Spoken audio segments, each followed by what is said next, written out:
Bonjour à tous, nous sommes au World Paddle Tour Master à Barcelone et avec nous une figure que vous reconnaissez extrêmement bien, Julie Deroux. Ma chère Julie, bonjour. Bonjour Francky, comment tu vas? Eh bien écoute, je vais bien et évidemment on est tous très ravis, hein, toute la colonie française présente ici est ravie de voir une figure familière, une française qui travaille au World Paddle Tour. Ce sera le sujet d'aujourd'hui.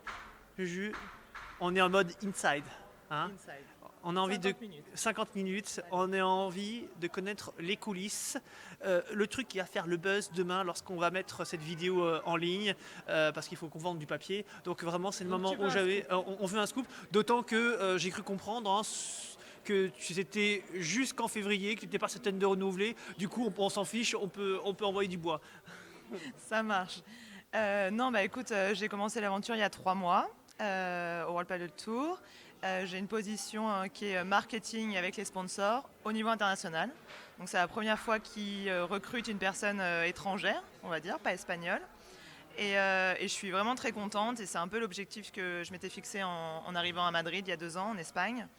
Euh, les coulisses du World Paddle Tour, bah, c'est beaucoup de boulot pour produire un master final comme on peut voir aujourd'hui à Barcelone. On s'imagine même pas le travail que font l'équipe du World Paddle Tour, de la production à l'exécution. C'est vraiment 6 mois de travail. Donne-nous un exemple par exemple pour ce master. Toi, qu'est-ce qui a fait que pour arriver à ce niveau d'exigence, qu'est-ce qu'il a fallu faire en amont, quelles ont été les aventures et mésaventures éventuellement pour arriver jusque-là. Raconte-nous une histoire par exemple. Écoute, déjà l'histoire, c'est le Palo San Jordi. Le stade, c'est quand même un énorme stade avec une énorme capacité. C'est la première fois qu'on atteint à peu près 9500, même un peu plus, spectateurs. C'est du jamais vu dans l'histoire du paddle. Et je pense qu'on a réussi à le remplir. Aujourd'hui, samedi, c'est full. Demain aussi. Voilà, ça montre aussi que l'engouement, et ça vient de partout dans le monde. Oui, c'est ce que j'allais te dire par rapport il y a quelques années. Et c'est vrai que on est un peu témoin de ça. Il y a 5-6 ans, on était les seuls étrangers. Les seuls. Il y avait le Chico, le Français, et tout le reste était des Espingouins, des Espagnols et des Argentins. Et c'est vrai qu'aujourd'hui, tu l'as dit, ça vient vraiment du monde entier, même s'il y a une grande colonie française présente. Bon, on n'est pas très loin de la France, c'est un peu normal, mais on a vu l'Italie, on a vu le Portugal. Est-ce que justement le World Paddle Tour travaille sur le fait de s'internationaliser de plus en plus? Si oui, qu'est-ce qu'elle va faire par exemple pour l'année prochaine? Est-ce que tu peux nous donner voilà, qu'est-ce que tu fais aujourd'hui? Quel est ton travail aujourd'hui pour l'année prochaine qui fait que le World Paddle Tour deviendra encore plus international qu'il l'est aujourd'hui? Bah, le but, c'est aller toucher des pays qui n'ont pas encore organisé un événement padel, de pouvoir faire le buzz. Donc, comme on a fait il y a à peu près 2 semaines en Égypte, l'Égypte, c'est clairement quelque chose qu'on va vouloir reproduire. Aller dans des pays où quasiment le paddle n'est pas trop connu, mais pour sortir du buzz, pour faire connaître, et que d'autres pays justement qui sont dans le paddle puissent organiser des tournois, mais sur le modèle World Paddle Tour. Vraiment avoir la structure parfaitement homologué, à voir que ça ressemble exactement comme un master final même, et que ça envoie, et que justement les spectateurs viennent parce que l'événement il est à la hauteur.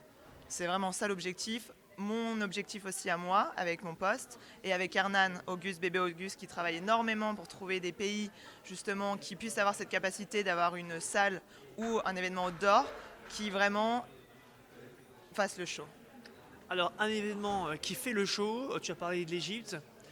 On est juste entre nous, hein. Tu le sais, Paddle Magazine, c'est pas le genre à poser des petites questions vicieuses. Non, c'est pas le genre, c'est pas le genre. Et bien justement, puisqu'il est pas vicieux, le Paddle Magazine, Et est-ce que parce tu... que je ne suis pas sûre de renouveler au mois de février, justement, je vais lancer une petite bombe. Eh bien, tu vas nous annoncer en exclusivité que l'année prochaine, il y a quelques endroits sur lesquels vous êtes en train de travailler. Par exemple, Par exemple, ce n'est pas signé, mais on a envie de retourner en France. Justement, il y a de plus en plus de Français, mais pas pour un challenger, pour un truc encore plus gros, un plus Open, un impressionnant. Master. Non plus, quelque chose à la hauteur de l'Égypte et sur une place ou un endroit vraiment typique français et vraiment typique de la France et qui va, si ça se fait, envoyer du lourd. Donc on aurait une exhibition World Paddle Tour à l'égyptienne. À l'égyptienne. À l'égyptienne, donc je vois bien pyramide du Louvre. À l'égyptienne. Il y aura peut-être pas du Louvre, mais il y aura un autre décor qui sera à la hauteur de l'Égypte. Il n'y aura pas du Louvre mais une pyramide. Il n'y aura pas du Louvre ni une pyramide, mais peut-être un triangle assez grand. Un triangle assez grand. Bon, eh bien, on va Bon, terminer vous allez cogiter là-dessus. Voilà.